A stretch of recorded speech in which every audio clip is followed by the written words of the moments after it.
Remember, are you smarter than a 10-year-old? Yeah. Yeah, well, fucking we'll rip that off. I ain't got shit on 97 WWF. So the commentators kick off at Vader for not going for a pin on this powerbomb, by the way. But all right, they do. The thing with Vader, though, he didn't give a shit about victories. He was there just to kick the fuck out of people. I think that worked for his character. That's my opinion. I don't know what's going on, lads. I'll be honest. I'm not sure if she shouted at me for being too loud. I'm not sure if she's just trying to get involved. I'm not sure what's going on. She might be going to bed. Want to find out? No, not really. I don't blame it. Oh, hold on a minute. Hold on. Oh. What are you saying? I mean, there's only one reason. Because you're too loud. Am I being too loud? Okay. All right. Okay, then, guys. We'll keep Welcome to the AMSR version of this Welcome product. to the Past 10 o'clock podcast. Settle down and grab yourself some hot cocoa. Because Morgan Freeman is taking it from here. I'm a one-track lover. A two-way lane.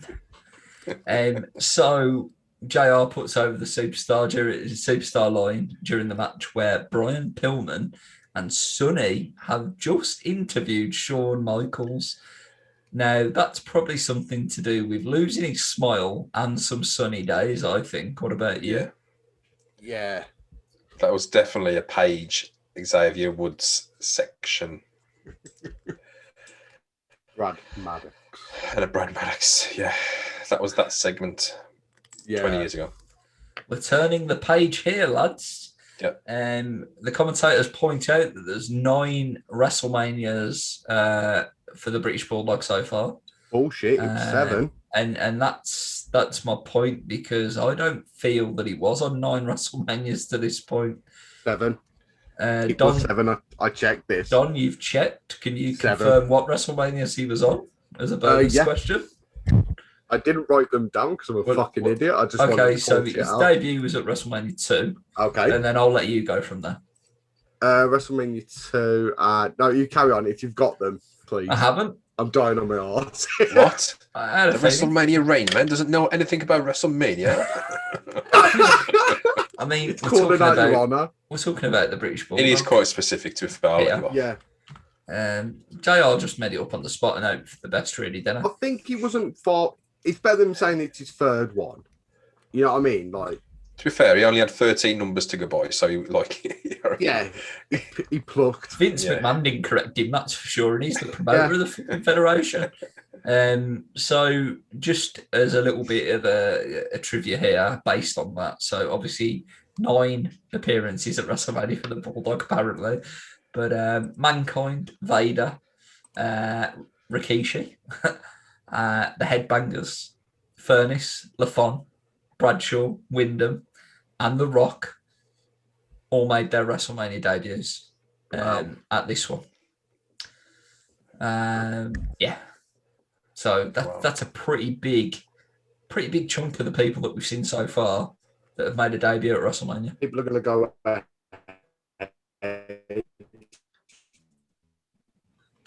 and to go ahead and make some noise in their company as well. They are indeed. It's quite cool, really, when you think about it. Owen finally gets the hot tag. It's a little bit better than Phineas, but he doesn't go for a slap drop, so I was a little bit disappointed. It breaks down a little. It's a bit crazy. It's a bit bizarre, some would say. Mankind and Vader do hit one fucking hell of a double team move on the outside to Owen. Yeah, the demolition decapitation variation. Yeah, the backbreaker into the fucking elbow. Well, it's Mankind's, Cactus Jack's That's what finish, it- isn't yeah, it? It's yeah. the elbow, and then throwing a bit of demolition. That should have put him out for a while. A lot longer than it should That should have put him out as long as Shawn Michaels' concussion that Owen gave him. Stu and Helen are in the front row. The King, I feel, genuinely popped when he was told this information because he clearly had not noticed. He clearly didn't give a fuck either. And it was just hilarious. Did you get some quotes, Don? Oh, That's what he's saying. Yeah, I thought he was going to ask me to pick up a penguin. It's 'cause you- Sorry, Rob, can you repeat that? There were some technical difficulties on this podcast that is sponsored by. Oh, there's a surprise. Well, this so- is the best one we've done so far without them, actually. I think we've got quite far in without technical difficulties. So yeah. Yeah. But Stu and Helen were front row. The King, like I said, I feel he genuinely popped when he was told this information because he hadn't noticed. And then he took full advantage of it and made quite a few digs towards Helen and Stu during the rest of this match. But did you catch any of them? I didn't. I just hear. What King are you here for? I hear King talking about Stu Hart, and my mind just goes, "Yeah, he's boring. He's stretching kids." That's all I hear. Like he's just bad mouthing them. Yeah. I know they were making a lot of references saying that they should have been here for Owen being that he's the favoured son. Yeah. Which I totally disagree with. It's Bruce Hart. Bruce Hart. Put Bruce over. Bruce should have been over. Bruce should have been over. Well, not with that moustache. Right, that's Keith. Yeah. Keith's the one with the moustache.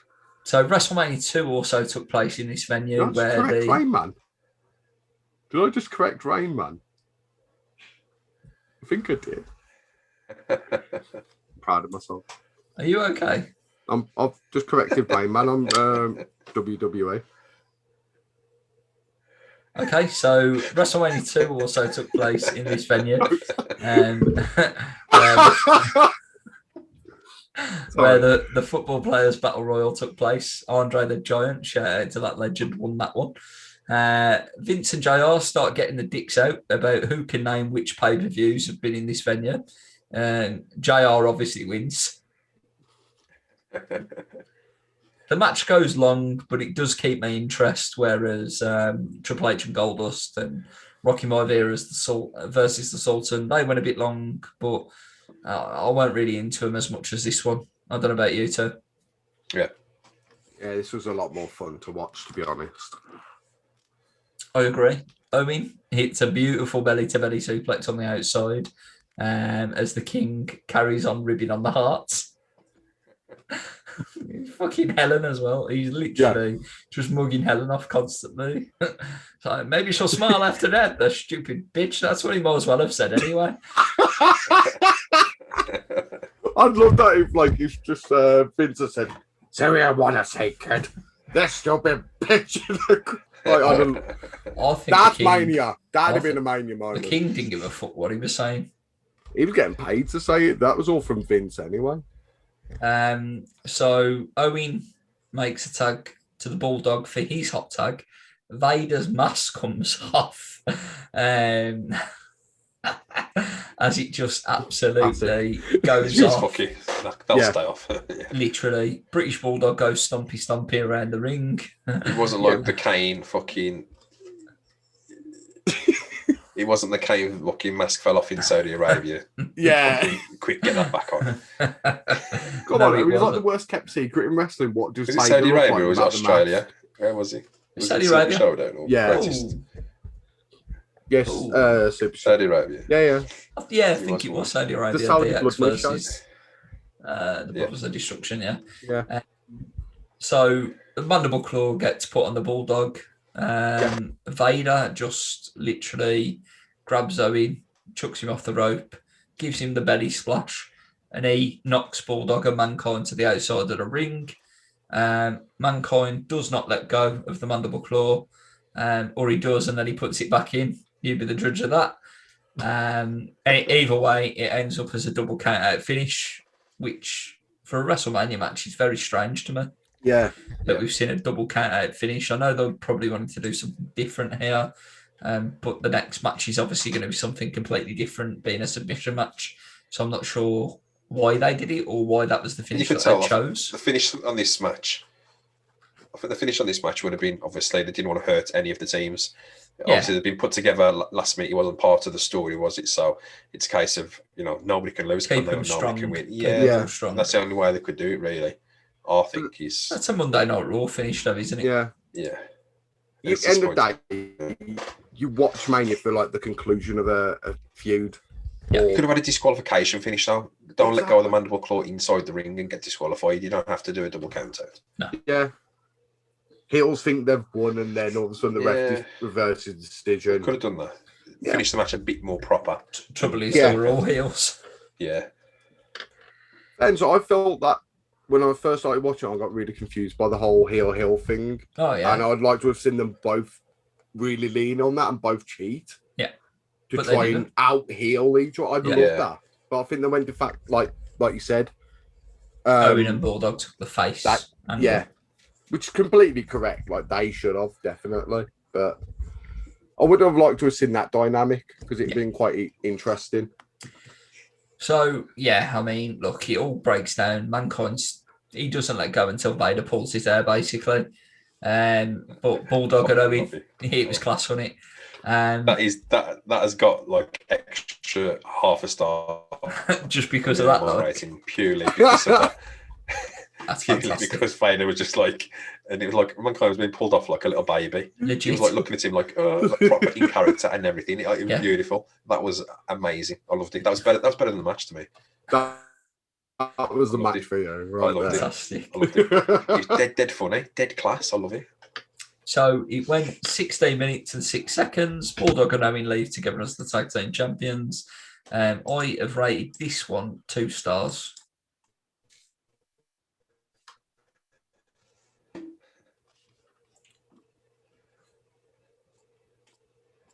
Oh, your internet connection stable is unstable. Okay. I don't know where I was or what I said, but again, you said 2, but I don't know if it's 2 or 2 stars. Oh, you went 2. Okay. I went with a star and a half. I thought the match was a star, but then I thought the hair pulling deserved half a star. That was your half star. Yeah. I was a little bit more generous with this match. I went 2.5. I was a little bit more generous. Like I've said, the decapitation on the outside was fucking awesome. Also, it was nice to see Vader being pushed hard, even as a sort of, right, we're just putting you in a position because we need someone to fill it. Vader was put over strong, if you ask me. So yeah, he was still sort of in a top position here at the time, wasn't he? Yeah, especially his last pay-per-view. He was fucking in the final 4, wasn't he? Fucking bleeding like a bitch. Fucking slaughtered goat. Also, anytime that Vader takes his mask off in a match, just always pops. So it's like, I've got a mask on. Oh, it's fell off. Yeah, it's like a different person, you know. Like, it comes like literally, he could like go and commit fucking common assault, run around the ring, take his mask off, and walk past people and be like, "Have you seen that man who done this to this person?" And he'd be like, "Nah, man, what you on about? What you on about, bro?" Macho Man could do that. Take his hat and his fucking glasses off, He's and a come back around and be like, "What happened here?" They've let a fan doing wrestling. Or you've mentioned the Macho Man. Have you got any? You got any lyrics for us today? I haven't prepped any because he's not a Macho Man. Of course. I didn't prep any. You kept putting on the spot now. No, it's cool. I understand. I understand why no lyrics have been prepped today. I'm gonna say that's a hurt, boy. You've just hurt Rob's feelings right there, Mark. You can tell. So yeah, we get not that we took a break or anything. So we got a promo. Look about £3 lighter.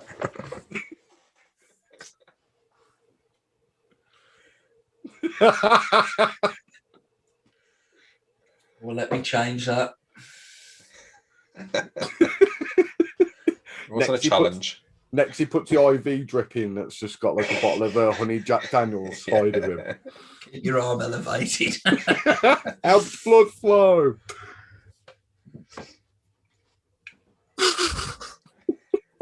You were saying? Okay, comes that song from Chumbawamba: whiskey drink, lager drink, cider drink, vodka. Got to do what you got to do. Fucking Planet First Order again. You can still see Michael in the background. It's fantastic. He's always there. What product placement? That's good. So we go into the real main event of this show now.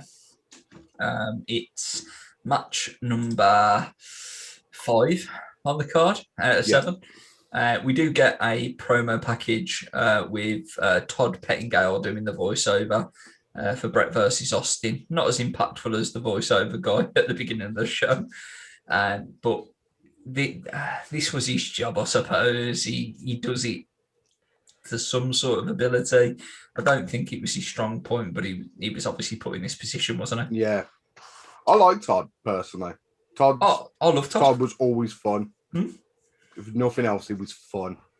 And I think as later on, there's nowhere to put him. It was great in the 1995 in your house, giving this new house away gimmick, not the 97 edgier. Yeah. And that's the difference, isn't it? It was fine when he was asking two Japanese men was the two doinks at WrestleMania 9. Yeah. It's not so good in no disqualification submission. Bring back Sean Mooney and Todd Pettingale, I'll say. Ed and Christian Reeks of Awesomeness show, they both were in it, and I popped so hard when I saw them both. I was like, fuck yes, I'm about 10 again. You popped an erection harder than the Iron Sheik did against Hogan. Yeah. Not quite that hard. I never tried to make anyone humble. Oh, You're jabrone. So basically, the video package explains that Bret's salty and Austin's rise to this point is thoroughly explained. So we know what's going on. Ken Shamrock gets the jobber entrance at the pay-per-view along with WrestleMania's music. It's just so fucking weird and hilarious to watch this. Also, funny to see that Nick Patrick's got a competition for a sleeveless ref shirt. Hold on a minute. This sleeveless shirt is spray painted onto Ken Shamrock. That's like molecularly bonded to him. Whereas Nick Patrick was like fucking Nutty Professor level of fucking skin tight on Nick Patrick. Mick Foley's is still the best ref shirt for me. We've had. Oh, yeah. Brilliant. Shawn Michaels tried to fucking wear a vest top and some fucking Playboy shorts, then do you know what I mean? Like, be a little dickhead because he lost his smile and that, and but yeah, Mick Foley, he fucking killed it. He killed it. Pair of joggers on. Joggers trainers and a fucking spray painted fucking school shirt, like. Yeah, love it. Like he'd going for a job interview at fucking Titan Towers. Fucking last day at school, everyone's drawing on it. It's Literally. Like, I just draw lines on it instead of being easier. Don't sign it, just draw lines on it, please. Fuck me, amazing. So it is match live. I want to put a poll out there and see what people think the best. Put some pictures up on what's the best guest referee. Yeah. Okay. Yeah, I want to see this. Not right now, but afterwards. Oh, all right then, fair enough. So it is a submission match. It's Stone Cold Steve Austin versus Bret the Hitman Hart. Referees Ken Shamrock. Austin gets the first time ever the glass shattering entrance, and the crowd are hot. We don't get that pop that we've come to expect, but we do get a pop. Yeah, slowly getting there, isn't it? And there we go. That's a mix. That's the key thing. We're slowly getting there. You've got to look at it from a timeline point of view now. We've done the Rumble, Final Four. The Rumble was crickets in my eyes. But you don't know what you can hear in the background. It depends where the mics are. And that's the thing. There was 40,000 people in that venue. And what they're putting across on TV might not be what's in live, etc. So there might be more people popping for it. Who knows? And they might want to dial it down to build it up gradually. I'd like to think that WWE are that clever to be able to put that across that he's going in that direction. I don't know, but I'd like to think. But you can definitely see the difference. Yeah, definitely. Vince obviously starts to immediately talk about the positive crowd reaction that he's getting. Bret's music hits. That fucking guitar, man, honestly sends shivers down my spine every time. Johnson, you've done it again. You guitar playing, fucking instrument playing motherfucker, you. Johnson, you glorious bastard. Oh man, honest to God, Howard Finkel obviously does his name justice. He asked the camera shot of him of the broken glass and then feeding up to Bret as he steps over the broken glass. Yeah, Bret Hart fun then, Rob? Or... I'm as big as Bret Hart fan as Donny's of Phineas Godwin, and you are of Ahmed Johnson, buddy. Oh, Mate, fantastic! fucking hell, no wonder he's fucking you point him over more than he puts himself over, and that's fucking. And that's saying something. That is saying something. Brett, you can follow me on Twitter at. I think I'd pay 150 quid to just go and shake his hand 30 seconds old. What, for the fourth 30 seconds, would you like break it up to make it last longer? Like do 10 seconds, have a 15 seconds break, 10 seconds. I like where you're going with this tactic. So anyway, Brett. Would you look him in the eye for the whole 30 seconds as well? I don't know if I Would can you occasionally stare. Would you glare down at like your crotch area and then? Well, that's like, the when you thing. notice you shoot back up? I don't think I can stare another man in the eyes while I've got an erection. But That's a good answer. I'll give it a go. Yeah, I'll try. You know, good answer. never say never. Never say The never. thing is, these days he's looking more like Vigo out of fucking Ghostbusters 2 than he's Bret the Hitman Hart. So the thing is, right? Especially when he gets attacked on a fucking Hall of Fame fucking ring and his hair's all over the place.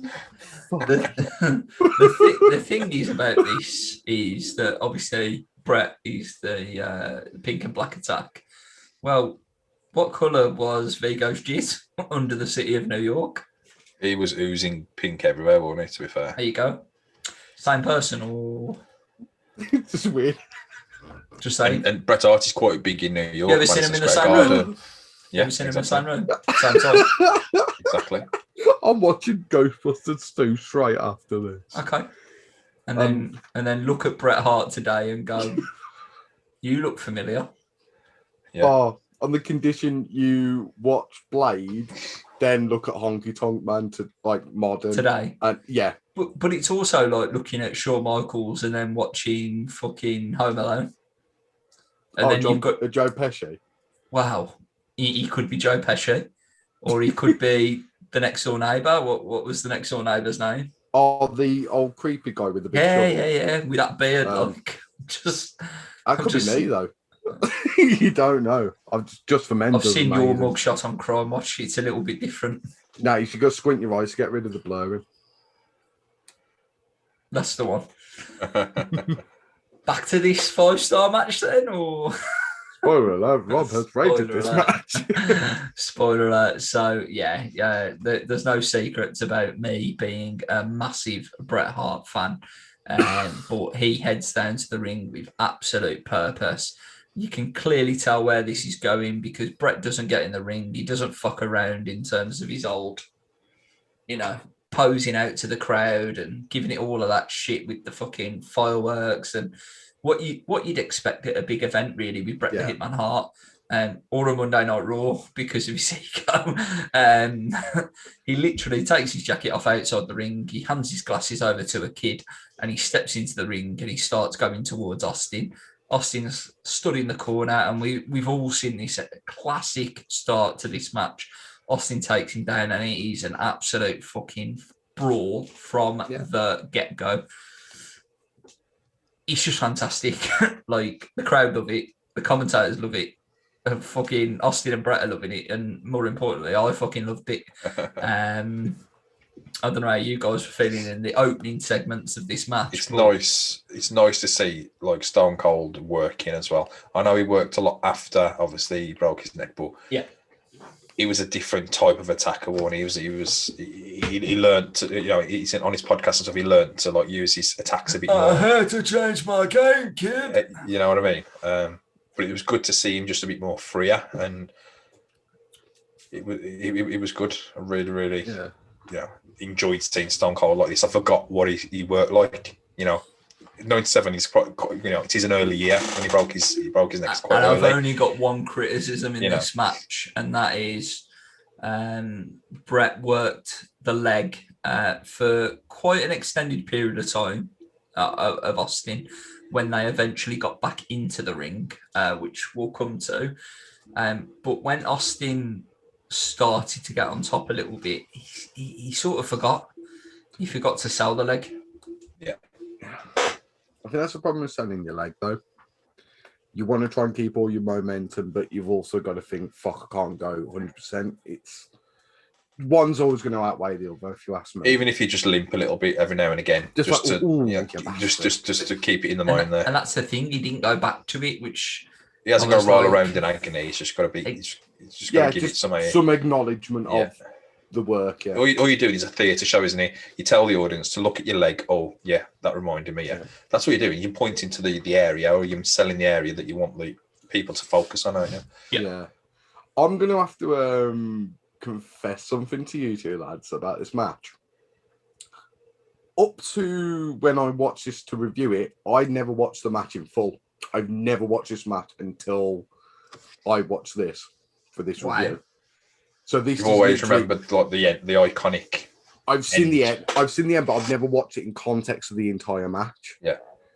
So this is like completely new for me. That start, especially with the story leading up, there's really like this long-term story to build up to this moment.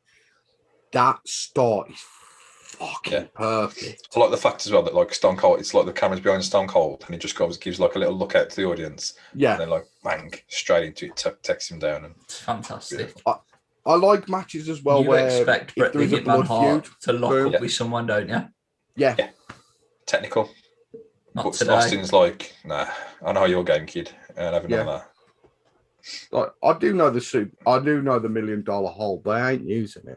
And that's the thing. I think the story of this match is how can Austin win because he hasn't got a submission, and you almost do forget that he has the $1 million dream because of how far he's evolved from the ringmaster character. Yeah. But as well, Austin is really technical, so Austin could have worked a technical match. Oh, in 1994 he could have, yeah. I still think he could have. You don't think he could have in this match? He could, definitely. There you have it. He's still there. He just cut his hair. That's the only difference. That's the difference. But do you think it was the look wouldn't match the working in the ring? They're two different people, if you ask me. The technical ability doesn't match the Stone Cold character. So you think where he was going in his step away from the technicality, the manoeuvring? Yeah, and I know that he obviously developed more of a brawler style, even more so after the neck injury. Yeah, but that is what Stone Cold Steve Austin should have been all along. He's a brawler. Yeah, it's a necessity though, especially if you've taken such a serious injury. And bear in mind, he's not exactly in 100% before the neck injury. His knee's in a heavy brace. Yeah, that's true. He's had other injuries in the... Can you appreciate as well how fit like Steve Williams, full name him, how fit he must be, because I don't know if it's just me, but just brawling in a wrestling ring takes so much fucking energy. And you rely on them rest holds, you rely on that bit of powdering, you rely on that crowd work or something, you know what I mean, to get your fucking breath back, double down. Let's just lay here a bit longer. You know what I mean? Just summer, because you're like, you don't have to be mega fit, but you don't have to be mega unfit either. But if you're in the middle, you rely on them little bits and pieces. Yeah. But Austin is never in that situation, really. When is he ever in that situation where he can have a breather? Not out of his own moveset. It's when Bret puts him in something to give him the chance. He's still selling it though, and that again, that takes energy. You know, it takes a lot of energy. He's quite famous for blowing people up, isn't he? Yeah, including Kurt Angle, an Olympic gold medalist, for fuck's sake. And that's fucking impressive. Like, just that in itself. He's just on another level, I think, with his fitness, definitely. 100%. Especially when he's fucking well known for drinking beer and fucking just going hunting or something. You know what I mean? He's not known for anything else, is he, really? Yeah. What an absolute legend, without a doubt. So. He truly is a man's man. Yeah, he's a man's man. All right, Regal. Regal's not. I love Regal as well, so I fully say that in compliment. Don't we all love Regal? Don't we all? Hell yeah. Hell yeah. So just going back into the match for a little bit, the first big spot where a cut-off happens is Austin getting chucked straight into the ring post. The sound off that was beautiful. They obviously end up brawling in the crowd, nearly take out that security guard. That pop. that was funny. Ken Shamrock then becomes an aggressive security guard. He takes out a few crowd members. Literally. I won't be intimidated. I promise. It's his work in the door on Gatecrasher, like fuck you. 100%. 100% working on the I've door got at my Great Crasher. Spanx on. You ain't getting in, son. Pretty much you ain't getting it. Austin and Bret kicked the fuck out of each other. Right in front of two blokes trying to eat like some food. Like, and they're literally like Austin and Bret are as close as this webcam is to my face, right? And what they're doing is looking at each other, looking at this burger and fucking fries and going, do you want to split it? Or like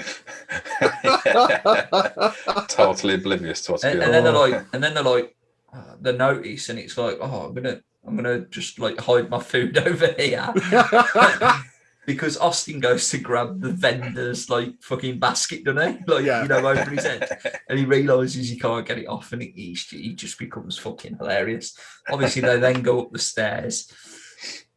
Austin goes for a pile driver on the stairs where there is some absolutely drunk motherfucker in a leather jacket just literally rubbing his hand through Bret's hair. He's going...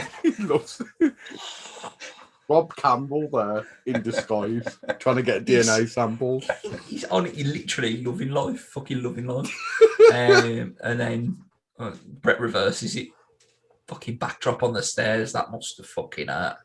Ow. That must have fucking hurt, lads. You know what I mean? It's Austin. He can fucking take it. Oh, of course, he he can. He carries on another 20 minutes, though. Yeah, exactly. Yeah. I'd call them stairs. Yeah. Getting the X on the go. Man. I'm calling for New Jack. I'm not nothing else. Who's that? So it's obviously a very physical encounter. This is when obviously Bret starts working the leg, and Austin does absolutely sell it like a boss. He really does for the majority of the time.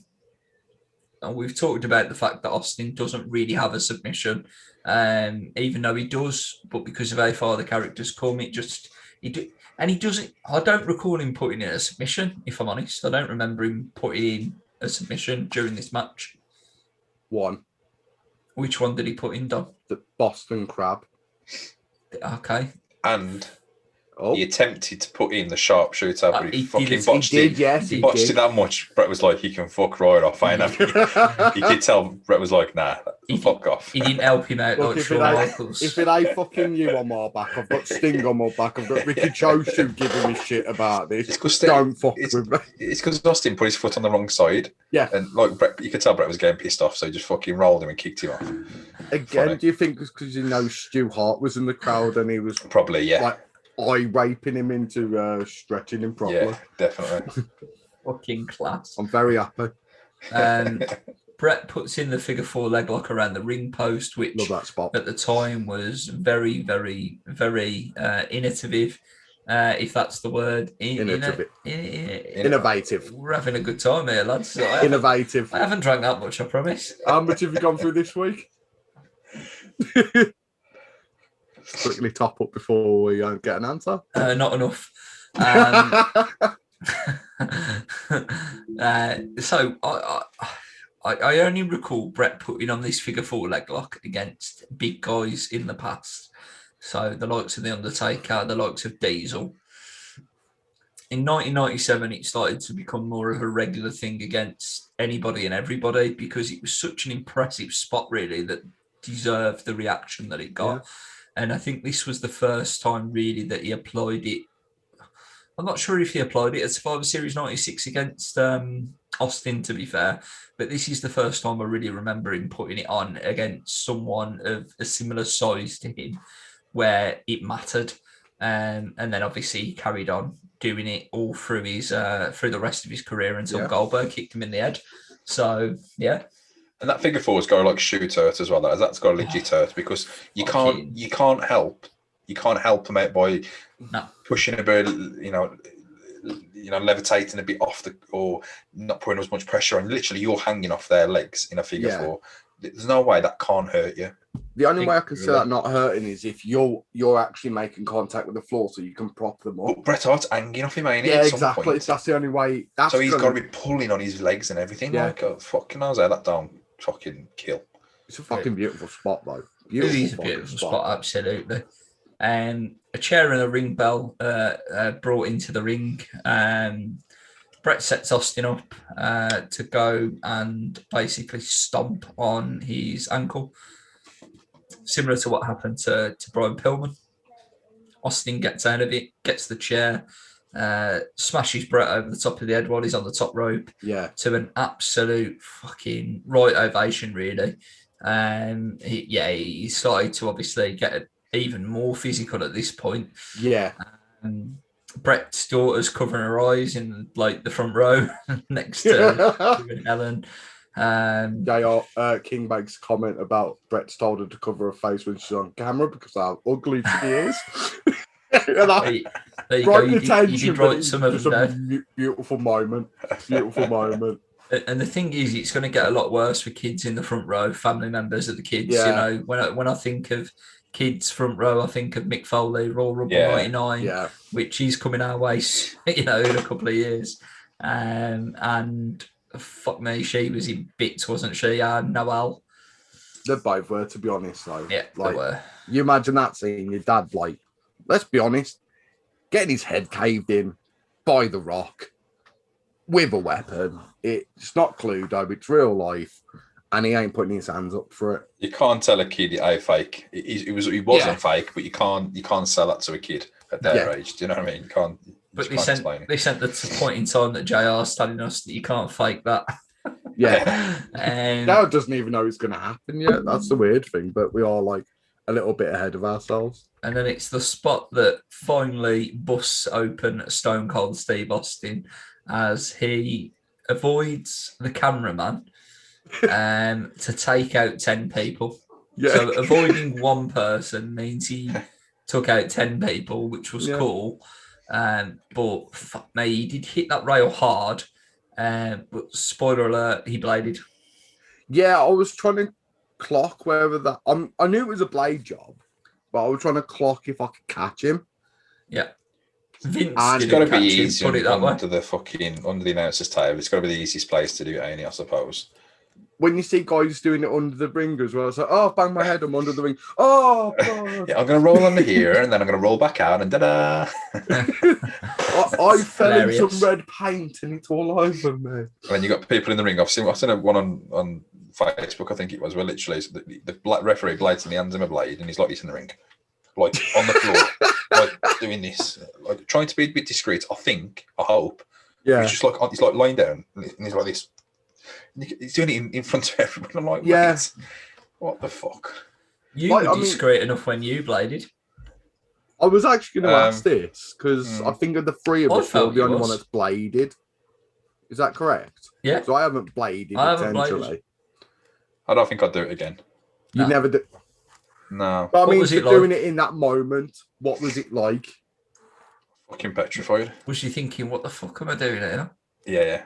I was thinking, it's got to happen now. It's got to. Yeah. It's quite luckily. It's now or never. Quite luckily that it was only two sides of the ring, wasn't it, that was open to the fans. So I went into the corner where there wasn't anybody apart from the girl who was taking photos, who quite promptly walked away because she seen what I was doing and was like disgusted. And was like, What's going on? Some Scottish mom just walks in. Disgusting. But I don't think I did it enough. I don't think I'd done it deep enough. But I didn't want to do it too deep because horror stories about fucking cutting arteries and fucking bollocks. Plus, you don't look like Abdullah the Butcher with like an ATM machine. Yeah, no. That's when you blade the same place for 40 years. He's cutting up old opens. Like I've got the scar. It's not big, but it's still a scar. Yeah, of course it is. It's there. And that was literally the littlest bit of a blade, fresh blade. It didn't produce that much blood, but the scar's there. Was there that feeling of like you wanted to do it a bit more to bleed more? Like, did that ever cross your mind?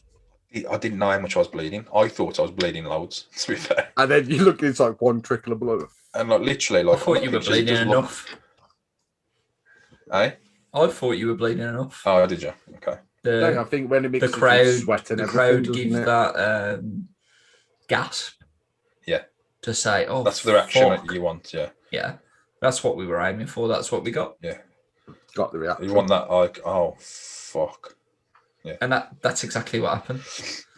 So good job, pal. Good job. Well Here, Sorry about yeah, I couldn't even think about doing it like Austin or fucking Triple H in like the street fights and stuff. That's Or just Flair. fucking Ever. Flair. Yeah, you know, loads of people. It's just next level that is, and you got to have fucking some mega commitment for that. Yeah. Definitely. Well, Bret starts to work Austin hard, punching him in the head to make him bleed even more, as Vince is trying to work out if he needs to fine Austin, as he demanded no blood, as he does every year, and it never works out well for him. Always seems to be with Bret as well, have you noticed? Bret don't give a fuck. It's a Bret match. It's like, one of the lads bleeding. No. Hard way.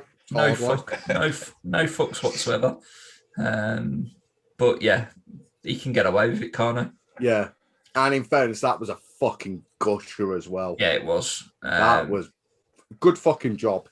Great job. Austin's a good bleeder, to be fair. Yeah. This is an odd compliment to make. He is a good bleeder. Good. Some people shouldn't bother. Do you know what I mean? Yeah. But Austin, Triple H, Flair, Shawn Michaels Mick at Foley, WrestleMania 20. I've probably had to watch that a few times to work out when he bladed. And I sort of realised that he did it just before he was going to be catapulted. So he was already bleeding before he was catapulted. And then he just pumped a few blood vessels, like. Yeah. And then obviously the bump onto the steel post. Yeah. He made it look legit. If he just hit the fucking turnbuckle, it would have looked silly. But he fucking shot to hit that fucking steel, and he got the sound off it as well. It's one of the most well-timed blade jobs I think I've ever seen in my life. And Triple H has got down to a T as well, where he sort of like tenses all his body up and he like pumps all the blood to his head to get all the fucking blood pumping. There's a good example in this match. It's like having a shit, ain't it? Yeah. Yeah. But Austin does similar thing in the but again, when we get there. I'll talk about it now. Go on. Okay, so when Bret finally puts on the sharpshooter, and Austin pushes up, you can tell he's tensing because then it started to coagulate a bit, and then as he's pushed up, it opened back. It was like the blood vessel. It just went again. Yeah. And this is coming from a guy who quite regularly watches like deathmatch. So I do know a little bit about blood, like how it works, and if it stops, it'll coagulate and it will stop bleeding. If you've just got to give a bit, like tense up, and you can cause it to reopen. And it fucking did, because there was 2-3 times I thought he stopped bleeding. Oh fuck no, he's back. He's back with a vengeance. He made a mess of the mat as well, didn't he? Yeah, he's Bruce Willis. He's back with a vengeance. To be honest with you, the next match fucking makes a mess of the whole arena. So I don't think Austin can be blamed here. He just added something extra to begin with.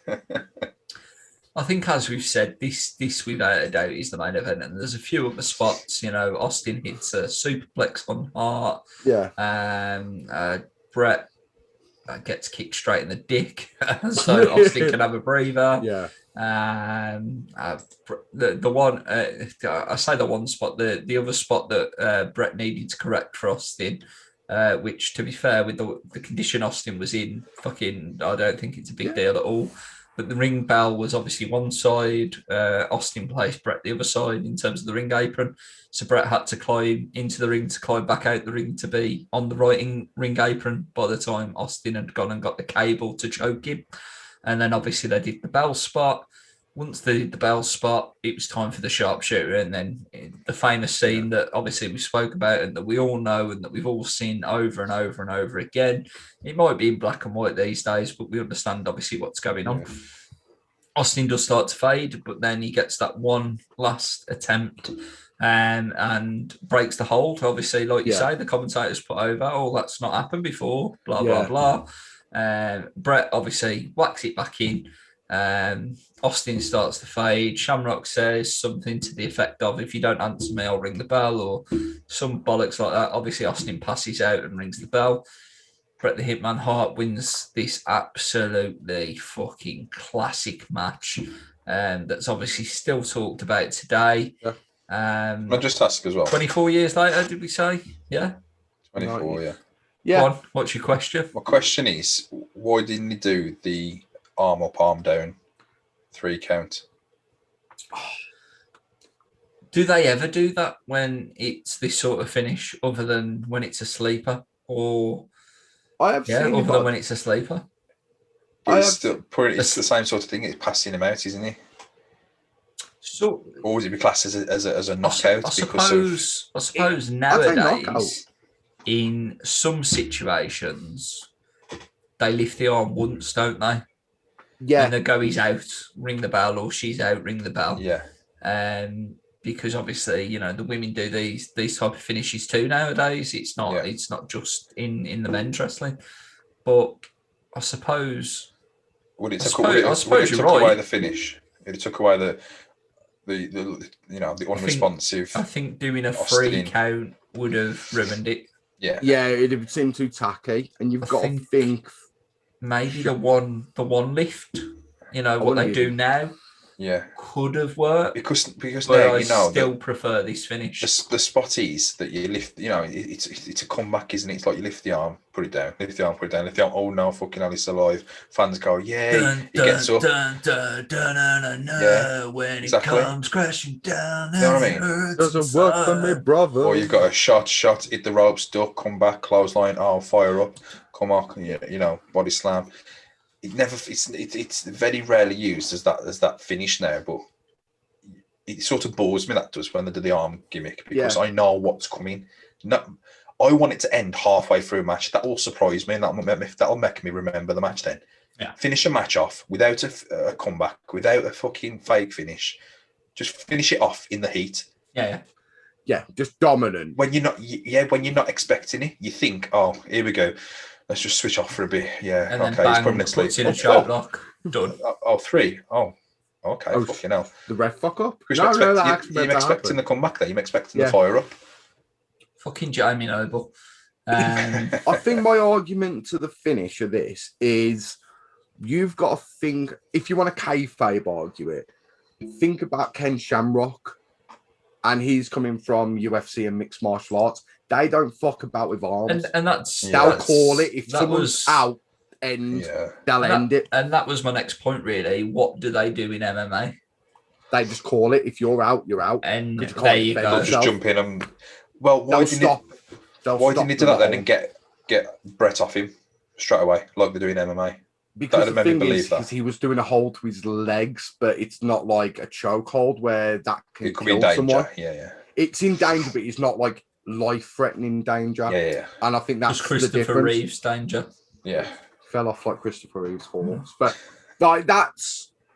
I think it's perfectly legit reason why they did that finish that way, and I think it works.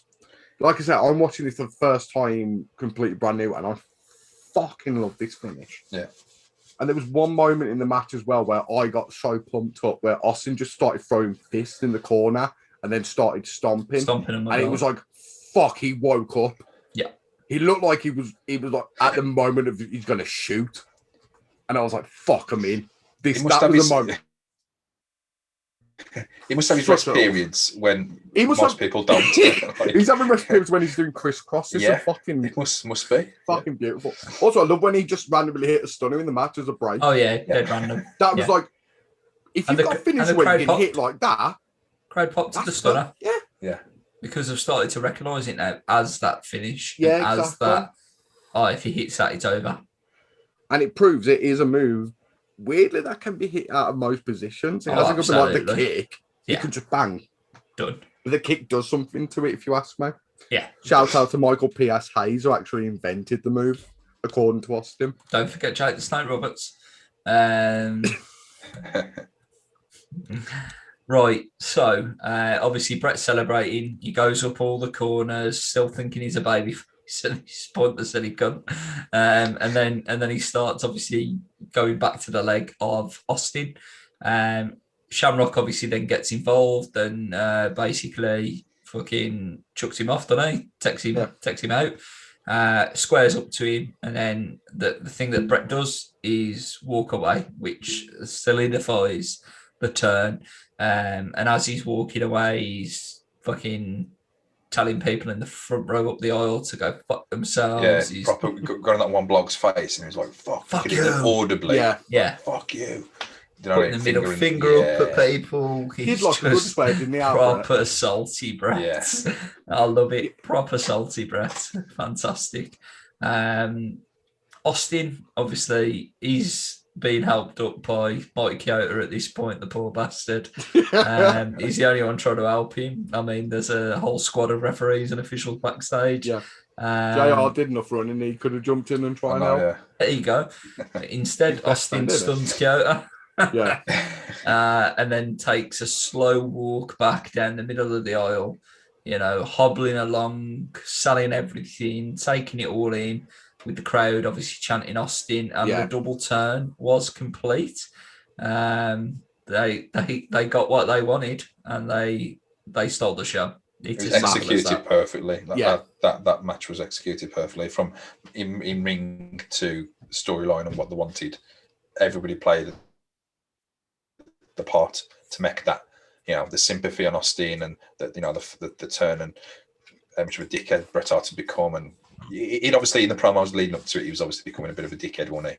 But this solidified the fact that, I am now a fucking top class cunt, you know what I mean? Without a doubt. And obviously the spoiler alert, as I give away earlier, is I have rated this one 5 stars. I put 4.5. Oh, why 4.5? I'm curious. Yeah, definitely. What's your reason for the half-star difference? I don't know. I think it wasn't quite. It's an iconic match and it's a brilliant match. I just don't think it was at that. It didn't have me at that 5-star level. It just didn't have me. I'm trying to sell it to a fucking Bret Hart fan who's like, fucking, do you know what I mean? I just want to understand your bullshit. It just didn't get me. It just didn't get me the way you got like a Triple H and Cactus Jack down the line. That got me. Yeah. Probably because I'm not. Is that because you're invested in Triple H and Cactus Jack more so than you are Bret the Hitman Hart?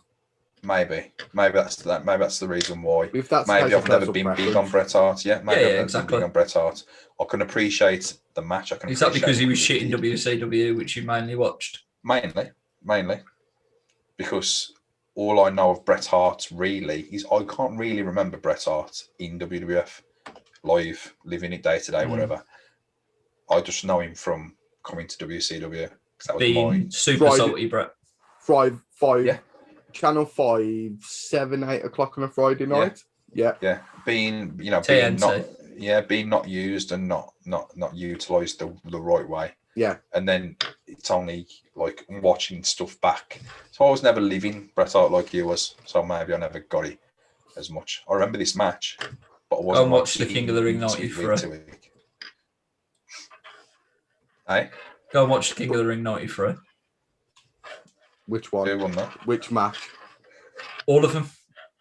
Because just watch one with him and Perfect. By far the best one. Bret versus Perfect, Bret versus Razor, Bret versus Bam Bam. 3 different matches on the same night by the greatest technical wrestler in the history of professional wrestling. I'm not offended. I'm not trying to sell you out. 4.5 stars is absolutely perfectly acceptable. Yeah. But fuck you. You're trying to push your politics of Bret Hart onto me. And I appreciate Bret Hart. I really, really do. I really do. I appreciate him. Ladies and gentlemen, we're in the politics zone. I'm a one-track lover. That Mr. Perfect and that Mr. Perfect and Bret Hart match at SummerSlam 91 was fucking out of this world. Oh, that was in my top 10 as well, wasn't it? Yeah. And I appreciate him. Bret Hart, Owen, fucking one of the best matches you'll ever watch. I get it. Would you rate them 2 5 stars? Go and watch his star rating, mate. Oh, I'm going to be honest. It wasn't a trick question for me to ask that. I'm going to give it 4.5 as well. Now, What's the reason for you, mate? Honestly, I'm not a big Bret Hart fan, but fuck me, if there ever was going to be an advertisement for whatever rips off moves. The thing Look is, what you've made him do, Don. Look what you've made him fucking do. So this is for one reason and one reason only, which I will explain after Don gives his rationale. I'll be honest, like I was never a big Bret Hart fan. I genuinely appreciate what he did in the ring and everything. This match was to make Austin, and it fucking did. It made him a fucking superstar. It did. We spoke about this before, where everyone talks about King of the Ring, how instantly Austin was the number one face. No, it was a very weird gestation until this moment. I went 4.5 because I'm not a big fan of Bret Hart. But fuck me, if there was ever going to be an advertisement, make me think, you know what, I'm going to go back and watch more of his stuff and maybe look at it again. This is the match to do it. So maybe retroactively I'll change it. But right now, 4.5 stars. But fuck me, this is a good match. Fuck me, it's good. Well, you'll be pleased to know that this, regardless of your ratings, is the first 5-star rating of 1997 that we have given. So whether that will be, obviously, I've given the rating of 5 stars. The closest we've come before is the 4-star match at Final Four. Funny enough, another Bret Hart match, lads. Where he won the WWE Championship. What about Triple H versus Mankind? Because I'm pretty sure, Cactus Jack, sorry, because I'm pretty sure we rated that really high. I'm talking about 1997, lads. I'm talking about this journey that we're on. I want to talk about all together what we've covered. It doesn't work like that. So this is the first one of 1997, and I will drink a shot every 5-star match that we give. You know what? I will join you just on principle. Okay. I can't join you because I've got no alcohol in my spare bedroom. That's absolutely fine. I will. But I will. Don's like... I will get ready and I will double up next time. Okay, that's cool. Okay. This is why every match sounds like a 2-star minimum. Like everything, like lads, I fancy a drink tonight. You know that Phineas and fucking that match here, fucking 5 stars, kid. 5 star that shit. What's that? He dropped the slop drop. Rated 5 stars. Yeah, right. Don's getting shouted up. I need to move out. All right. You're being forced out, Don. One day. Have that, you bastard. That's a good sound. That was. What's this? What you got there, Don? Fucking red wine. Rioja. I've had this now for about 6 months in my room. I touched it. You gotta drink it all now. You fucking opened it. You can't put that back in. Well, exactly. Here's to our first 5-star review of 1997, or mine anyway. What's that? Ooh. Smooth. Hi, guys. Smooth. And let's call it a night. I'd happily do it here. Call this. 2 matches left. We will blast through them because that was the main event. Dave rated it 5 stars as well, by the way. So we're back with Todd Pettingale, who is making his last WrestleMania appearance, by the way, who has the Nation of Domination with him through, cuts an absolute jibber-jabber promo. I didn't understand a word he said. It's quite close to as bad as that NWO promo from the last pay-per-view. The NWO had more of a point, though, I feel. Yeah. I'll be honest, I got it written down that Todd is backstage with a bunch of lads who knew they had to follow that. I think that says it all. We're fucked. Wolfie D, JC Ice are back, rapping with multiple Nation members making their way to the ring. They advertise WrestleMania 14 in the middle of this, which is in Boston. It's got a completely different logo to what it will end up being when it comes round to WrestleMania 14. That's only ever happened twice that I can remember, which was for WrestleMania WrestleMania 13 and for WrestleMania 14. So WrestleMania 13 originally, when they advertised it at WrestleMania 12, was done in the same style as the WrestleMania 12 logo. And, like the Fox intro thing. Yeah. Yeah, and then WrestleMania 13 obviously had this sideline tag of Heat, which doesn't get brought up. It never got brought up on the show. I didn't see the point of it. I don't know. Like I was trying to figure out what link is there. Yeah, and there isn't nothing. You notice how we have to both be quiet now, Martin, because we've been told off by the women in our house. It is what it is. We've got to try. Yeah. It is pushing on a bit. Martin just shuts up because he knows, he doesn't want to piss Sam off. Any minute now. That's what it'll be. So, what a rush. As Martin's favourite wrestler of all time, the man with 99 red knee pads, Ahmed Johnson. And he's in Road Warrior gear, along with the Road Warriors. So the Legion of Doom, as they're called in WWF. That's Animal and Hawk. They get an absolutely huge ovation being in Chicago, the hometown heroes. Yeah. Ahmed Johnson's walking to the ring thinking it's him, thinking that fucking everybody's going for him. He thought he was in Kuwait again. New sensation of 1996. Just wake me up when this match ends. Question. I won't be long, but we will pour one out for Animal, aka Joe Laurinaitis. First time we talked about him since he's passed away. We have talked about Hawk previously in the King of the Ring episode. But yeah, Animal, September 22nd, 2020 at the age of 60. One half my favourite tag team of all time. What a legend. So match 6 of 7. He's a Chicago Street Fight 6-man tag with the Nation of Domination with the team of all of them, not 3 of them. But officially, Farouk, Crush, and Savio Vega take on the Legion of Doom, Animal and Hawk, and the Kuwaiti Cup champion, the new sensation of 1996, Ahmed Johnson. And here's a little tidbit for you. WCW referee Billy Silverman is the official for this match. Don't record him in WWF a lot. Don't record him in there at all, really. He must not have been there very long. I wouldn't think so, because I definitely remember him as a WCW referee more so than here. I was quite surprised. I was looking at him going, who the fuck is that? And I really had to look at him. And obviously Wikipedia didn't tell me who it was. Look after that street fight. Okay, my brother. Okay. Oh, my mate. Yeah. Okay. Yeah, no problem, our mate. Brother, I've got the street fight. Don't you worry. I'll look after Ahmed. It's an absolute free-for-all. It's a fucking shit show. I think the two things. It's fucking diabolical, mate. It's really bad. It's fucking royal on all accounts. When Animal goes for the pole driver on that French fucking table, and then they just fall to the floor like. Don, them are your guys. Explain that to me. Ahmed Johnson, actually, he should be referred to as Road Warrior pads.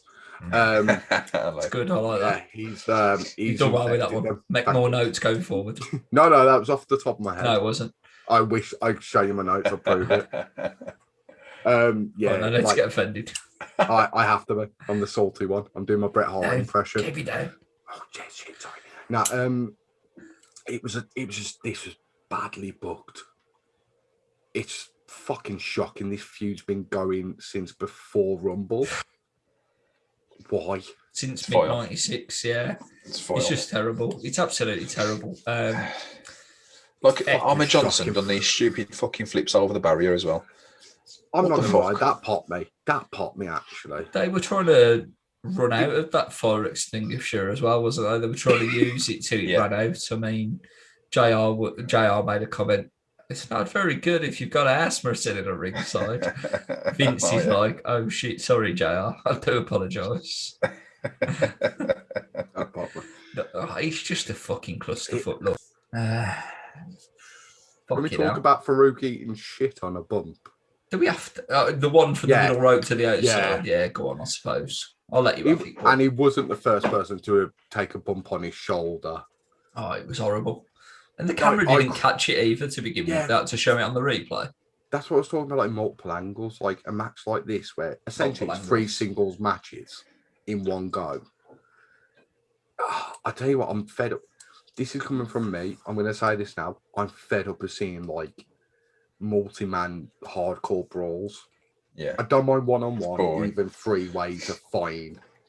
But multi-man's where you can't keep up with the action, what's the point? There's a spot when he's in the ring and he's got his head through the ropes, and an animal comes behind him with a big, massive fucking metal floppy sign. And just comes and fucking whacks him over the head. And that noise as well when it hits him.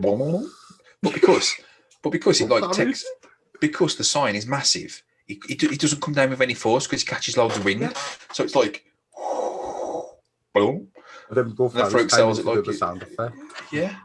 And the best part of the match for me, Road Warrior Hawk went to hit somebody with a fucking foot the 2 before. He bounced off the rope.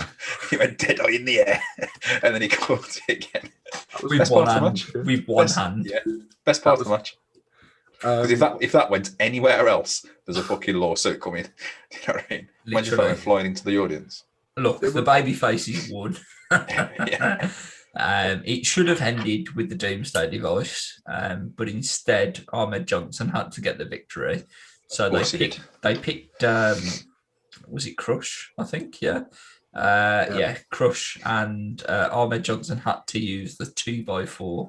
The shittiest finish you'll ever see in a match. Ahmed Johnson didn't even make the cover because Animal was like, "It's your job, that." Yeah. And then he just took the pin. 1, 2, 3. It's over. The baby faces win. D'Lo takes a nice bell river plunge after the bell, and Wolfie D and JC Ice take a double Doomsday device, which was nice. 0 stars. Yeah. Half star because of unintentional comedy.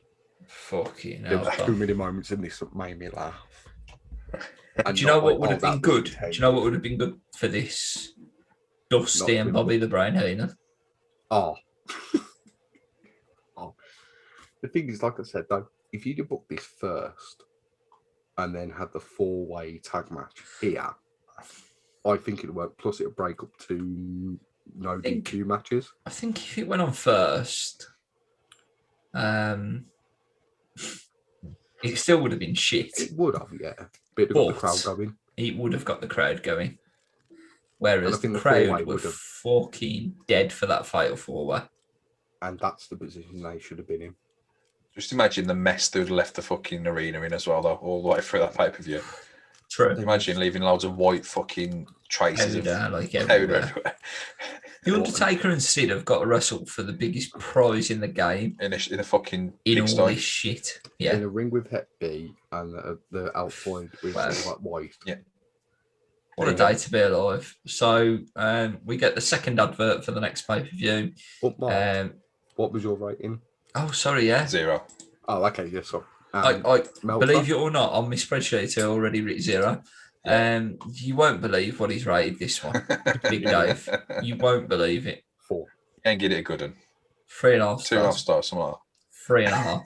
Are you fucking serious? Does that not cement the fact that he's fucking off his tits? He was coked up to fuck at this point. Is that why the ring was so clean afterwards? Because he's going round. Yep. You know that scene that we were talking about with the Wolf of Wall Street before we started? Can we have an intervention for Dave Meltzer? I think it's needed. Don't forget, this is the same guy that voted your match 5 stars as well. Just put that into context. Shut the fuck up. You know what? It's subjective, and Dave wasn't off his tits that day. Yeah. Dave watched the Bret Hart Austin match and he went, fucking hell, that was amazing. He went on the town, fucking hit it hard and stuff. Before the next match started, he fucking... Yeah. He was going to Space Mountain. 3.5 stars. That's understandable. That makes sense. Yeah. Do you think he booked because he just doesn't want Farouk and seeing Farouk eat shit on that bump? It was like, 3 stars instantly. Farouk took a lot of shit in this one. Yeah. Also, but was it Wolfie D on the double who again bumped shoulder? yeah, that would was have hurt. nasty. That would have hurt. I thought he was going to do real damage to himself. The Legion of Doom and the Steiner brothers are, quite frankly, two of the most dangerous tag teams in the history of the world. Oh no, two of my favourite because a lot of their shit is dead legit. But when it comes to the finishers, they're dead dangerous. It's as simple as that. He's not okay. taken properly. Fuck off, mate. It's nothing to do with taking them. You fucking got no choice with the force that Hawk comes at you with that clothesline. Taking him. You've got no choice. You've got no choice. So we move on. Off the top.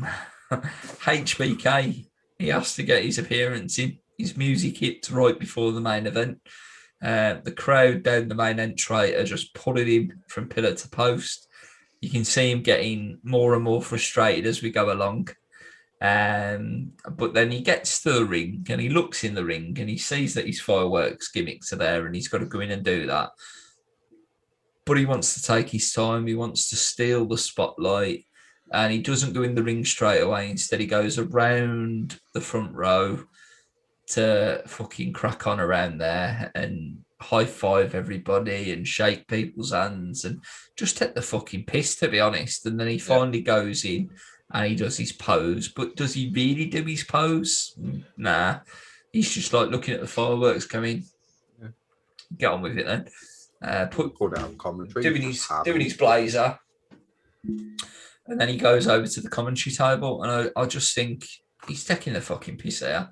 Yeah. Like the geezer's changed all the plans because he's lost his smile, knee, all of that bollocks, and he just goes and sits at commentary and he's like, "Yeah, fuck it, I'll earn an easy payday here at WrestleMania." And you know, he's still my joint top favourite of all time. But looking back on this whole situation, I see it in a different light, and I'm quite pissed off about it, to be honest.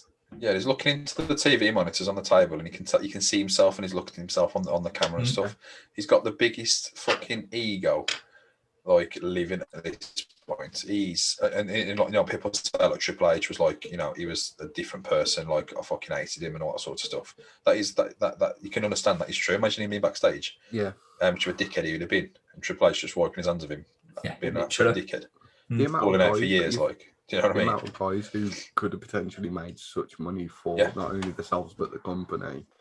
You just know how selfish he's been. I mean, I'm glad that he found God and, you know, he has become a hell of a lot of better person. To be fair, he made up for it because when he come back, he was brilliant. I'll be honest, like, I think I first started watching Shawn Michaels post-God. Post-God. Do you remember when he tagged team with God at Backlash against the McMahons? That wasn't even God. Fucking goldust, that was. Absolutely fantastic. What a storyline. What a fucking gimmick. How Vince talks people into these things being fucking clever is beyond me. I'll tell you what, we're going to have a terrorist on.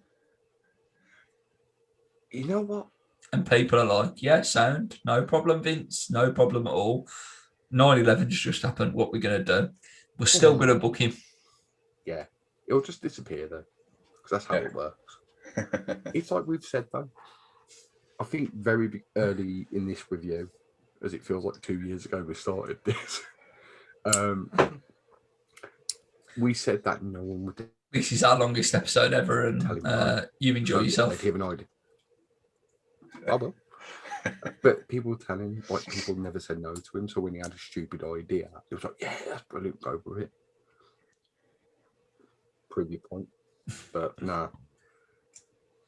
What I do like about what happened here is, you know, Sean takes his seat at the announce table. We go back to our pal Todd Pettingale. He's got WWF champion Sycho Sid with him. He delivers the best promo of the night in terms of the backstage promos, as far as I'm concerned. He's shouty, then he's whispering. I didn't really catch what he said, if I'm honest. I was watching this last night quite late. So I had the volume quite low, so I didn't catch everything. But I guess the point was that he was going to retain the WWF Championship and crack on from there. I'll be honest, I thought my headset was on the brink. When he was doing the whispering parts, it was like... It was super quiet. It was super quiet. He said something along the lines of like Hogan is feared of him. Oh, really? He still mucks up. There's still a mess up. Yeah, there was a bit of a mess up. There was a bit of a mess up. He thought he was back at WrestleMania 8. Fantastic. I'll sit down. And then the Undertaker's music hits. It's silence. Now, I'm not sure if they turned the commentators' microphones off here or Shawn Michaels actually shut his fucking mouth for 3.5 minutes. They've definitely muted his mic. He wouldn't shut up. He wouldn't work like that at all. Either way, I was glad they did whatever they did because this entrance in pure silence light us out in the crowd, obviously, because you were allowed them in arenas at the time, rather than a mobile phone. And obviously the awesome music, bringing the Phenom to the ring for his 7th WrestleMania match to date. So far, he had beaten Jimmy Superfly Snuka, WrestleMania 7. WrestleMania 8, he took on Jake the Snake Roberts. WrestleMania 9, the classic against Giant Gonzalez. He missed 10. He was back at 11 against King Kong Bundy. And then he beat Diesel at WrestleMania 12. And that leads us to today, taking on Sycho Sid. Hold on a minute, lads. You missed someone. This is his 6th match. I read 7th. It's his 6th WrestleMania match. It's because he missed 10. My bad. Yeah. The lights come on and the commentators obviously finally talk. However, the one thing that I've not liked all night is there's no focus on Howard Finkel doing match announcements. You know, even in this, what I was expecting was I could forgive it for the rest of it, for the tag team titles, for the Intercontinental title, but for the WWF Championship, I expected focusing on Howard and the following contest schedule for 1 fall, blah, blah, blah. And we didn't get that. And yeah, it was main event, ain't it, apparently. That's what people have brought the pay-per-views for. Yeah. And it was just disappointing. You didn't build the anticipation. Main event, Thing is, you've got in WCW Michael Buffer. Yeah. In WWF, Howard Finkel. In my opinion, a more famous and better announcer, Howard Finkel. He should have been there to make that call. Absolutely. Should have been. Sid's music then hits to a barrage of boos, is the best way I can put it. But he still continues to obviously fist people that stick their hand out for a fist pump because that's the type of fucking guy that he is. This, believe it or not, is his 2nd and his last WrestleMania main event. His first one being against Hulk Hogan at WrestleMania 8 in 1992. Shango. Shango and the Warrior. Sid gets the pyro gimmick on the go. Lebner just be chilling in the corner while it's all going on. Waiting for Dave to sell some merch, I think. To give him the heads up that the car's running like. Car's running. You've screwed Bret. Let's get out of there. So it is match 7, the main event for the World Wrestling Federation Championship. The Undertaker takes on the champion Sycho Sid. Lebner is the referee.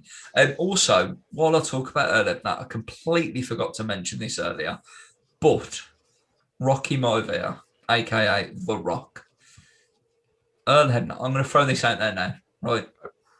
Earl Hebner referees every single Rocky Maivia match at WrestleMania, bar 2. 14 against Ken Shamrock because he was in hospital. And 18 against Hulk Hogan because Kyoto did it. Obviously, we're not going to get to 18 in this run that we're doing. Yeah, but in the run that we're doing, other than 14, Lebner referees every single match at the Roxy. That's odd. Let's just remember that, because that's not a guaranteed fact, by the way. That is off memory. Okay, has he got him cut him in the t-shirts? Probably.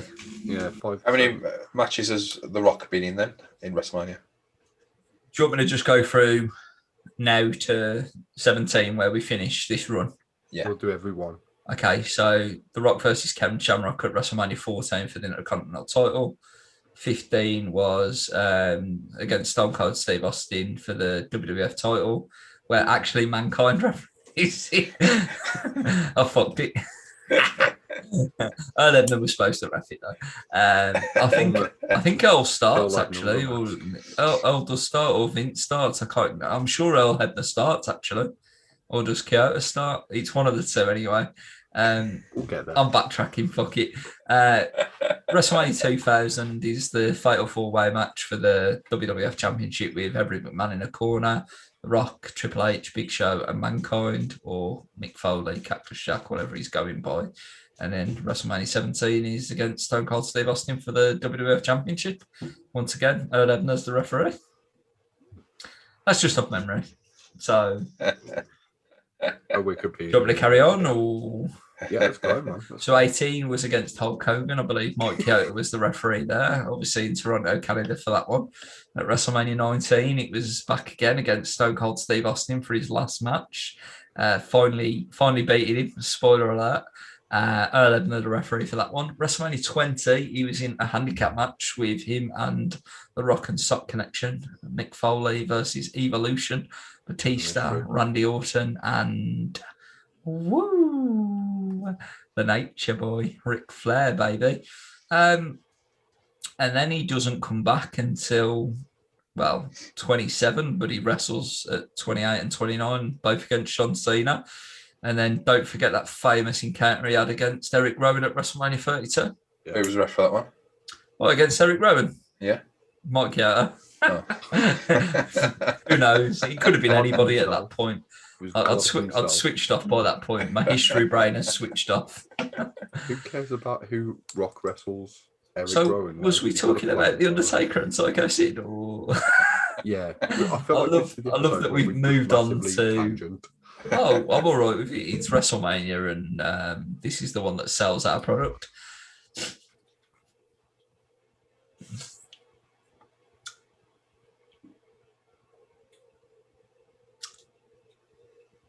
It's the return, Martin.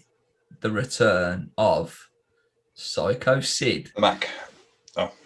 Buckles like a bitch in literally the opening 10 seconds of this match. He loves it, don't he?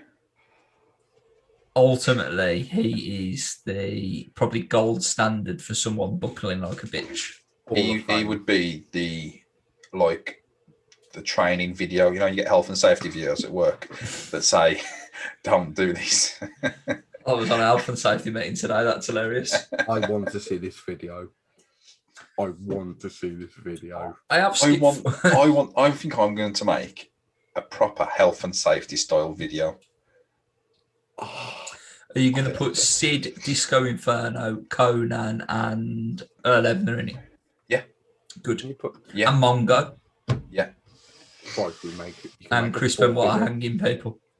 I'm going to do that. That's a project. I love it. I can't wait to see it in the summer. I've got a high vis. All sorted. It needs to debut before SummerSlam because, SummerSlam once was the highway to hell. So, I don't know why that makes any sense, but yeah. I did jump ahead a little bit here because what actually happens is the bell rings, the two big men square up, and then Bret Hart walks out. Yeah. Grabs a microphone, he cuts a promo telling Shawn Michaels that he's a pussy. Vince McMahon restrains him. I'm not going anywhere. Shawn Michaels is like, oh, look at him because the spotlight ain't on him now. He's all jealous. Yeah, prick. Yeah. Yeah, Shawn, fuck you. Yeah. Also, he then cuts a quick promo on. All right, mate, how you doing? Cuts a quick promo on Taker and Sid, and he tells them that the WWF title belongs to him. Sid basically ends up power bombing. Shawn Michaels is just laughing. It's literally, it's a shoot. It's a full-on shoot. And Sid basically gets on the mic and says, "Get your whited ass out of here." And we get an appearance from all the agents and other refs. And the shout-outs include Dave Hebner and Jim Corderas, who does not get to referee a match here at the pay-per-view for some strange reason. But Kyoto and Hebner do double duty. Wasn't Dr. Tom there as well? Probably.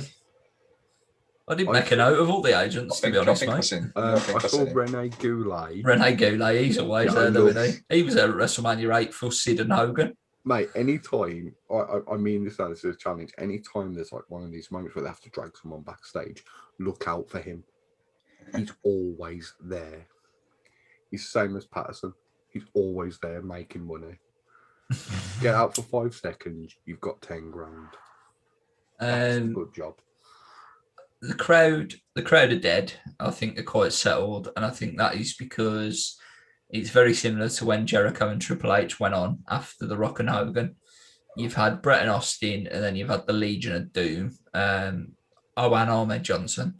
So obviously the crowd are going to be Road Warrior knackered, aren't they? They're knackered. Road Warrior pads. He's done them over, mate. Mark, you've got to admit it. Road Warrior pads has 99 red knee pads has done it. I don't know what involvement he had in this. So, like, he was there. He was on before this. So the Legion of Doom. He's wore the crowd out. The Legion of Doom was on before this. The Legion of Doom were at home. Ahmed Johnson came out and ruined that. Yeah. So we can't put the blame on Ahmed Johnson jumped on that little bandwagon that he can just about fit on the back of to get some fucking popularity. And he's like, who can I be with? Who can I be with tonight? Who can I be with tonight? Hello, Mr. Hawk. Mr. Hawk, can I come out with you, please? And Hawk's like, he's gonna get shouted at in a minute. You're gonna get him shouted at. If we get Don shouted at, we've officially won this podcast. Poor Don. Ahmed Johnson's done fuck all. Jumped on the tailcoats. That's what he's done.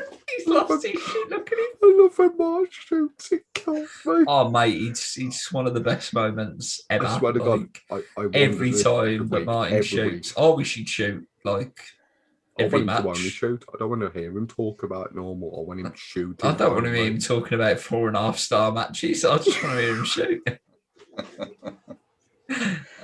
So yeah, LOD got it. Ahmed Johnson. Okay, so Johnson can fuck off. That's how Don feels about Phineas Godwinter. He's gonna fucking finish that bottle tonight. Oh yeah. So the match pretty much consists of a lot of rest holds from Sid on Taker. The commentators put it off over quite well. I think the psychology of the match is correct for the size of the two men. It's just, I guess, boring for a main event at WrestleMania. Yeah. Don doesn't agree, which is cool. This match could have gone halfway in the card and it'd been fine if it wasn't for the title. But that's the thing, isn't it? Would Would you have put Bret and Austin on for the belt? Yeah.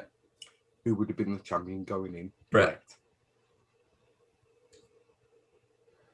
But you would have had to put Austin over then, surely. I'm going to say no then. Yeah. Austin needs, when he this extra year. Of course, he needs that year. I don't think it would have hurt Austin though to have Bret go in the champion and have him lose the way he did, because Austin's not hurt. Bret becomes a heel champ. It's difficult, Austin's isn't on the it? chase. Yeah. It's really, really difficult to get a balance here. Yeah. I'm happy that the Undertaker gets the position that he gets because of all the fallout. Don't get me wrong. There's a spot at one point where the Undertaker gets chucked over the Spanish announce table. Hugo takes his bump. Yeah, he loves it. Loves them bumps, He fucking loves it. And then Sid gets paid to bump. It's like, don't pay me. Just fucking arms go in the air and everything is fucking. Notepad goes in the air. It's fucking the lot. It's hilarious. But then Sid tries to slam Taker through a non-gimmicked announce table, and you just hear the thud of the announce table, and you think, fuck me, that must have hurt. Yeah, like I can't imagine that being nice. No, not nice at all. What I did like also is that the Undertaker was in grey socks, which is pretty much a shout out to when he first turned up, basically. Yeah, JR said that earlier in the match that it was a nod to his first Mania appearance. There you have it. He wore. So. I didn't catch that, to be completely honest, but JR knows his shit sometimes. On the commentary guy, I call JR also tells us that the Bulldogs made 9 appearances at WrestleMania, so you be the judge of that. No, I went back to 100. It was at this point, though, in the match where it really pissed me off, because then there was like, oh yeah, they agreed backstage it was no DQ. It's like, so what, you've booked the last rematch of the show, no DQ, no DQ, no DQ. I'm really sitting there. The thing is, this is where they were at the point where they didn't know how to spread a card out, did they? Yeah. So, you know, they didn't, they basically, the second half, exactly, the second half of the show was going to be the big spots for the big workers. Whereas the first half of the show was for the openers and the lower mid-carders and the mid-carders. And then you started to see the upper mid-carders and the main eventers. Whereas nowadays, the main event's the opener. Yeah. Or can be. Or a stipulation match where realistically a couple of years ago it would have been main. When you're talking... WrestleManias in this, like in the last few years, have been title matches. I know there's obviously 2 titles. The World Heavyweight title, the Universal title, the WWE title. Brock Lesnar, one of them. Brock Lesnar versus Seth Rollins. That was the first match on, wasn't it? Yeah. WrestleMania 35. Yeah, it was. Last year, it's weird though. It's like, okay, last year, this year, there's 2 days. You could spread the title matches out. If you don't want to put the women on last, that's fine. That's your choice. But I can see them putting them on first. It's like, don't. Especially if you're Rumble winners, your first match. I don't agree with that. You've gone for the longest match. So this year at WrestleMania, are you going to put Sasha Banks versus Bianca Belair as one of your main events, night 1 or night 2? It isn't happening. Okay, well, there you go then. They've already announced it. It won't be the main event of either night, which I think's wrong. Okay. What is the announcement for either night? I think it's the 2 title matches. So it's McIntyre and Lashley, night 1, then Edge, Bryan, Roman for night 2. No, they need to get rid of McIntyre and Lashley. They need to put Banks and Belair on the one, and then have the triple threat on the other. I'd agree. So there's more rest holds, more hope spots. There was a double big boot that was quite nice at one point. Sid kills Taker with the tombstone. He literally kills him. And for me... Taker don't hold on, though. No. Yeah, that was dead weird.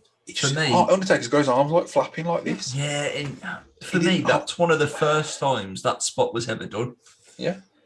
Where the reverse tombstone happens. And Undertaker just didn't know how to take his arm out, did he, obviously? Poor Mark. He made sure he fucking tucked his chin next time, didn't he? Because that looked fucking snug. Yeah, he looked horrible, that did. Bret turned back up with a chair and he hit the back of Sid. I did write down no DQ was given, but you've cleared that up for me, so that's fine. Taker takes advantage by driving Sid into the post at that point, followed by the chokeslam. Near fall there. Sid goes for the powerbomb and Bret's back. He causes a distraction that basically leads to the tombstone finish after dropping the old neck on the rope for Sid. And then Howard Finkel delivers that famous line. And World Wrestling Federation champion, The Undertaker, which obviously, I did bottle it 100%, which is his second World Wrestling Federation title in his career so far. He's waited a very, very long time. His only other main championship win was 1991 at the Survivor Series against Hulk Hogan. So he's waited a long time for this one.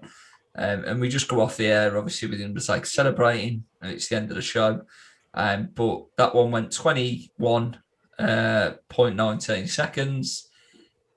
I'll give you 1.5 stars.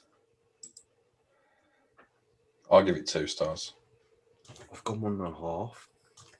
If you'd have cut 5 minutes off this match, I probably would have been happy, look. Just dragged. It did. Has Undertaker ever won the Intercontinental title? Yes.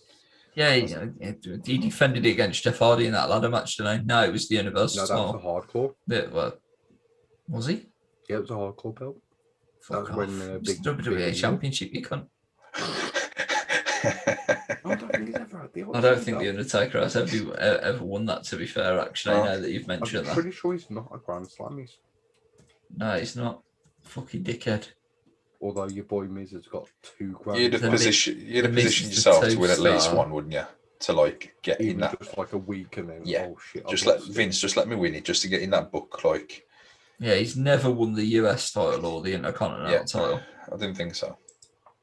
I thought like when he was Big Evil, though, he should have won the US. That was a perfect position for him to be an IC champion in that gimmick. I think. Yeah. He became like a sort of gateway. He could have made that IC chat like through me. He could have made that IC title the way Jericho probably made it, and yeah, the way Jet Law's made the tag team titles and stuff. To me though, that's like the sort of time where it's like, okay, I'm going to give to like sort of the up and coming guys. You beat me up your main event. There you go. But try me and I'll make you famous. Exactly. Nice. That is the end of the show. What do you think we've come out as our average for this show? Probably a lot more drunk than we started. Definitely. At least 2 of us. I mean, I'm still on painkillers, man. I'm pretty all right. Okay, so we're all fucked up on something then. I'm okay. To the business, kid. 1.7. Okay. Which potentially is our highest overall rating. I mean, obviously the Bret Austin match carries a lot of this. The rest of the show is pretty shit. I think a lot of that's the trend in both companies at this time of the year, to be fair. Definitely. I will say this though, like we've spoke about like both companies now for at least 2 months, 3 months now that we've had at least a couple of shows. The pay-per-views aren't what people were paying attention to. It was the week by week Monday night. Which is quite weird because like most companies will work week to week to get to the main event of the pay-per-view. Well, that's where they make the money. 3 years, it's the complete opposite. So you watch pay-per-view. Don't forget. But fuck me, what happened tomorrow? Yeah. Don't forget as well, like this is not a WrestleMania spectacular. It's not the big entrance. It's literally, I think the Royal Rumble, some of the Royal Rumble stage entrances of like around this era have got a bigger entrance than this WrestleMania, and it's just I don't know, it's just like a hole in the wall type of gimmick with a logo where it's nothing to what you know. So nowadays WrestleMania is pulling in 100,000 crowds and fucking millions of pounds on the fucking buy rate because it's a show, isn't it? It's a spectacle. It's got everything. It's got rappers and fucking bad bunnies. Yeah, naughty bunnies. All this. I think again, when we get to WrestleMania 14, you can really see the tide is starting to turn massively. It's a disappointing WrestleMania. It's remembered for one match only, and a moment for the Undertaker as part of the streak. They're the 2 key takeaways from this event. Everything else didn't matter and doesn't matter to this day, including The Rock being the Intercontinental Champion. It doesn't mean a fucking thing. He was the Intercontinental Champion the following year as well, and guess what? It made a hell of a lot of difference 12 months down the line when he was The Rock as a heel compared to being Rocky Maivia. But we'll get there, and I think it's frustrating. The Rock hasn't really developed. The Rock hasn't really developed until 18 months past this point. I think even then, that's when he's still at his development stage. SummerSlam 98, I'm thinking. ladder match. Right, in the ladder match. Ladder match with Triple H. I don't know. I the think whole his series Nation with Ken versus Shamrock was a DX. real standout moment. You think? I do before DX. Yeah, I think that set him up well for DX, but He did win the King of the Ring, though, did he? He didn't, and we've talked about that, and he should have. Yeah, and he never went to Kuwait. And he, but the fact of the matter is, he's the new sensation of 1997. Yeah. They couldn't go to Kuwait because Vader threatened to report her. It's simple as that, isn't it? You're bad. Get out of my pub. But that is WrestleMania 13. So why don't you summarise it in a nutshell, boys? What did you think? I think it could have been a lot better, but like you said, with the players and the workers that they had, it wasn't as they couldn't spread the butter as nice as they wanted to. But it's missing a bit of butter gum, wasn't it? It was, to be fair, like, and there was only like it was only until like later on that they started to add a bit of like oxo, on top and a bit of jam or something, whatever your taste is. That's when they started adding stuff to it to be like, wow, this is spectacular. But to be fair, they had a little bit of butter to spread on that big piece of bread. It was edible, but it wasn't a nice meal. I get you. My opinion, don't book yourself into a corner when money's involved because you're going to get fucked. And unfortunately, this is the show where it really fucking proved that point. Next year, they've had a year to build the product. As for my opinion in a nutshell, it's, I'm stuck in a nutshell. Help me. Yeah. Fantastic. I love that. Absolutely fantastic. Yeah, baby. Yeah. Amazing. And that's all we have time for this time round. All right, Don, don't die. Space, space, face, and that one. Fresh air. Fresh air's been added to it now, ain't it? Well, I'm going for a cigarette after, so I'm going to fuck about the fresh air. Anyway, so just fucking follow us on social media. You get that? We got Facebook, we got Instagram, we got Twitter, we're on YouTube, we're living the dream. We've got plenty of content coming your way in terms of Talking Shop, where we interview some wrestling stars from the local scene and further abroad. Don't worry, guys, I've got something up my sleeve, or have I?